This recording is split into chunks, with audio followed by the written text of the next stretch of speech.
Hari ini, mari kita luangkan waktu untuk merenungkan kembali perjanjian yang ingin Tuhan berikan kepada umat manusia melalui Paskah, dan bagaimana berkat keselamatan diwujudkan.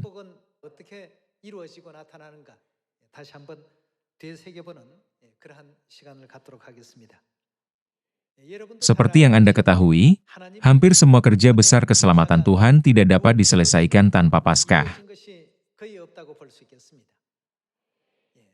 Pada 3.500 tahun yang lalu, zaman Musa, Tuhan membebaskan orang Israel dari Mesir, tanah penderitaan dan dosa, melalui Paskah. Juga, kita dapat menemukan dalam Alkitab, sejarah tentang bagaimana Yosua dan semua orang Israel, dengan sungguh-sungguh merayakan Paskah, sebelum memasuki tanah Kanaan.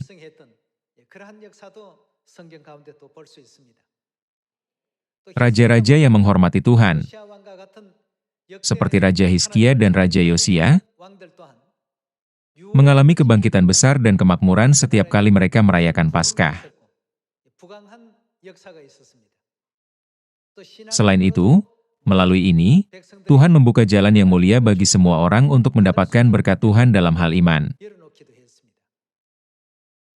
Bukan hanya itu, tetapi Yesus juga datang ke bumi ini, menetapkan perjanjian baru melalui Paskah, dan mengajarkan kepada kita bahwa semua penderitaan salib yang Dia tanggung bagi umat manusia telah tertanam dalam kebenaran Paskah. Pada hari Paskah, sambil memberikan anggur, Ia berkata, "Sebab inilah darahku, darah perjanjian, yang ditumpahkan bagi banyak orang untuk pengampunan dosa." Membuat kita sepenuhnya memahami makna Paskah. Dengan perjanjian apa Dia menetapkan Paskah? Dia mengajar kita bahwa perjanjian baru adalah berbeda dari perjanjian lama.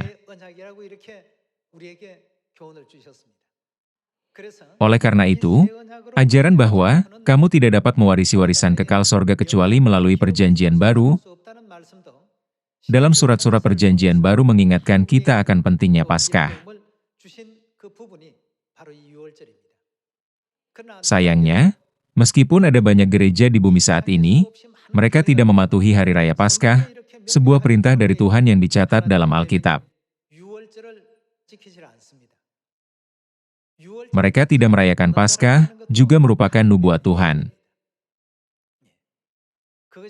Bukan karena masyarakat dunia saat ini kurang berpikir ilmiah.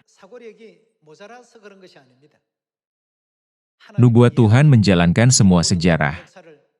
Lalu, apa yang akan dilakukan setan pada akhirnya dengan waktu dan hukum?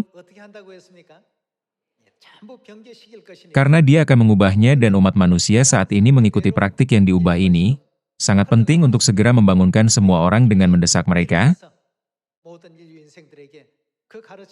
Kamu harus kembali ke ajaran asli Paskah, kebenaran hidup Tuhan, dari ajaran yang salah. Saat ini, Dia mengajar kita tentang Paskah dan hari Sabat.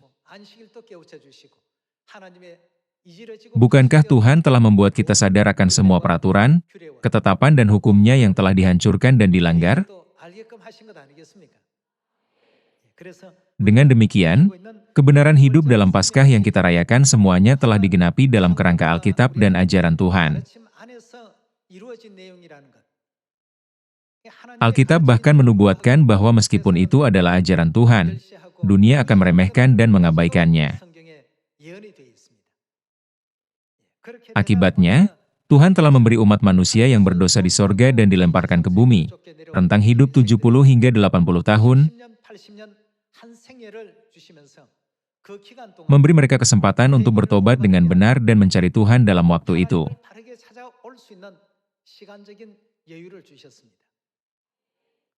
Meskipun diberikan waktu 70 atau 80 tahun untuk pertobatan, umat manusia menyia-nyiakan waktu itu untuk pengejaran yang salah. Mereka hidup dalam kesesatan dan berjalan di jalan yang salah tanpa menyadari status dosa mereka di sorga.